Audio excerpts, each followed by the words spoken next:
Okay, so in this video, I'm going to get into how you make one of these things, and it's like I said, it's not complex, it's not hard. Plus, I just like talking about this kind of stuff, and I think it's really cool. And just so you'll know, how I learned how to do this was from the good staff sergeant at the time, watermaker in the Marine Corps. He taught me how to do all these different knots. Most of the stuff he taught me, I've actually forgotten, I haven't done it in so long, but I still remember how to do stuff like this. So big kudos to Staff Sergeant Watermaker.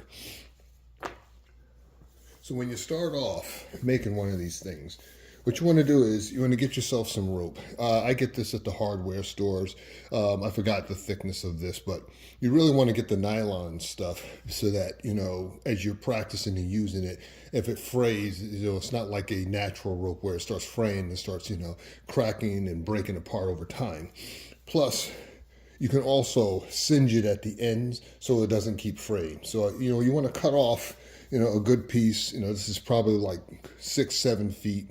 It really depends on how big you want to make one of these things. The next thing you're going to do is you're going to take it at one end. Let me hold that up so you can see that. And you want to leave some of it at the end so that you can go ahead and when you're going to tie it off at the end, you have enough that you could tie off. You can always cut off the excess. So what I'm going to do is I'm going to take this in two hands and then I'm going to loop it over just like that. I'm going to do that again so you can see. I'm going to loop it over. So you see how it's kind of crossing over. Then I'm going to take my thumb, since I'm a righty, I'm going to use my right hand, and I'm going to hold it like this. So part of it facing you is going to be looped over the back part of the short end. Then what I'm going to do is I'm going to take a bite, as they like to call it in the business. I'm going to take a bite or make another loop, and I'm going to pass it on the inside of this loop. And then I'm going to pull it through.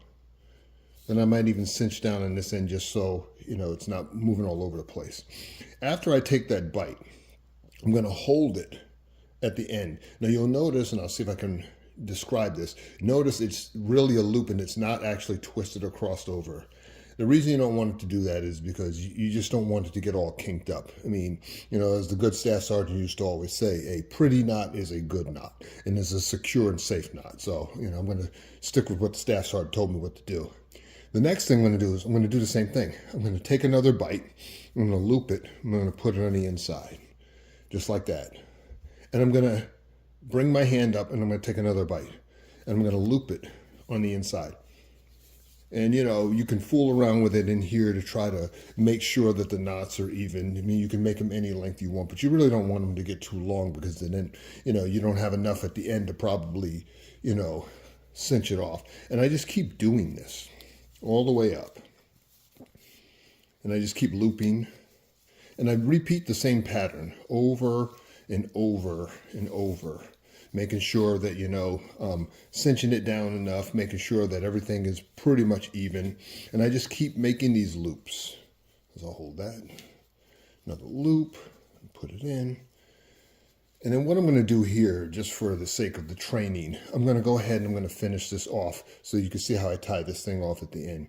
And what I'm going to do is now I'm going to take the free end here and I'm going to pass it in underneath this loop. So instead of making another loop and then pushing that through, I'm just going to take the free end, push it all the way through, and then I'm going to pull on it. And what happens is now it cinches it off and it kind of makes a nice little hitch there, so to speak.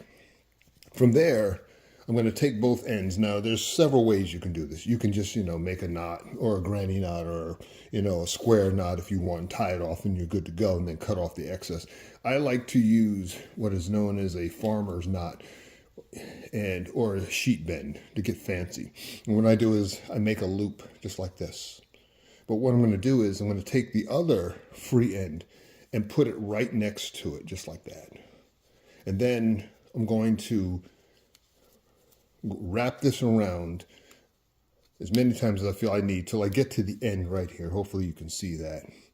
Then, and hopefully I don't mess this up, I'm going to pull that loop and it makes this kind of a knot, just like that. Then I'm going to take the free end of the other one, I'm going to pull it straight out just to give myself a little room. And I'm going to make another loop just like this. I'll just turn it around so you can see this a little better. Plus it's easier for me to do it this way. And then what I'm going to do is I'm just going to repeat the same thing. Wrapping it around all three of the little loops in there. Hopefully you could see that. Hopefully I'm not messing this up too much. And then I'm going to pull it through. And then once I do that, I'm just going to find the end that has the loop. I'm just going to cinch it down. Then what I'm going to do is once I've cinched down my half hitches, and I got something like, you're going to have something like this. I'm going to pull on the ring, and it's going to cinch it down into a nice sheet bend. And what that does is it gives you these self-tightening knots so that as you're now moving around with the ring and pulling on it, it's just not going to unwrap itself, so you end up having to keep, wrapping this thing up every time you want to use it. Obviously, this is not, as pristine as I would normally like it. I would probably add a few more loops in there to make this nice and tight. But the idea is you can loop this together like this, and there it is, and you have your daisy chain. It also allows you, should you ever want to take this thing out or take it apart, it's much easier to take apart if you want to, use the rope for something else. But my point is that now I have my nice daisy chain. Now I have my nice training aid, and the sky's the limit on how you want to use this thing. But I just thought that I would pass this along, since this is something, again, along the series of stuff I like to do.